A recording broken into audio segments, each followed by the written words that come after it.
வசதி வந்தது பழங்கதை இருக்கு, அடி வசதி வந்தது வாழ்க்கை போனது நம்மோட கணக்கு.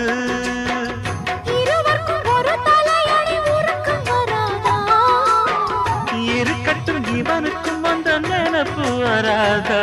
உடல் மறந்து சுகம் மறந்து உறவாடும் நேரம் வராதா? ரெக்க கட்டி பறக்கு தட்டி அண்ணாமல்ல சைக்கிள் ஆசைப்பட்டு ஏறிக்கிட்டேன் ஐயாவோட பைக்கில். தோள கட்டி பிடிக்கையிலே என்ன சுகம் கண்ணம்மா. இந்த சுகம் எதில் இருக்கு இன்னும் கொஞ்சம் போவோமா? அடடா பழகி கிடந்த பழைய